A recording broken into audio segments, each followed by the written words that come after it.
আজকে আপনাদেরকে মার্কেট কাঁপানো মনিটর দেখাবো একদম কম বাজেটের মধ্যে। যারা মনিটর চাচ্ছিলেন 22 ইঞ্চি 120 হার্জ রিফ্রেশ রেটের মনিটর কিন্তু চলে এসেছে আমাদের কাছে এবং 100% জেনুইন পরীক্ষিত 120 হার্জ রিফ্রেশ রেট থাকবে এবং এটা কিন্তু আইপিএস প্যানেল থাকবে এবং ফ্রিসিং থাকবে, লো ব্লু থাকবে এবং full HD resolution 1920 into 1080 pixel থাকবে এবং slim ultra narrow slim monitor, brand হলো ট্রান্সসনিক।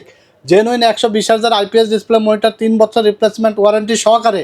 যারা ব্ল্যাক কালার পছন্দ করেন ব্ল্যাক এবং যারা হোয়াইট পছন্দ করেন তারা হোয়াইট, যে কোনো ভ্যারিয়েন্ট নিতে পারবেন মাত্র 7,800 টাকায়। 3 বছরের রিপ্লেসমেন্ট ওয়ারেন্টি সহকারে মার্কেট চ্যালেঞ্জ দামে আপনারা পাবেন টেকনোলজি বিডি থেকে। যারা অর্ডার করতে চান স্ক্রিনে দেওয়া নাম্বারে মাত্র 150 টাকা ডেলিভারি চার্জ বিকাশ বা নগদে অ্যাডভান্স করে দেবেন এবং বাকি টাকা আপনার প্রোডাক্ট বুঝে পেয়ে ডেলিভারি ম্যানের কাছে দিয়ে দিবেন। এটা কিন্তু আপনার শুধু কম্পিউটার মনিটর না, সিসি ক্যামেরা ব্যবহার করতে পারবেন এবং খুবই কোয়ালিটিফুল এবং ফুল এইচডি রেজুলেশন তো থাকছেই। দোকানে এসে নিতে হলে চলে আসবেন টেকনোলজি বিডিতে, Dhaka new elephant road, science lab মোড়, আলপনা প্লাজা মার্কেটের 3 তলায় 317 নম্বর শপে। ঈদের অফার কিন্তু চলছে মনিটরে, এই অফার কিন্তু আপনারা মিস করবেন না।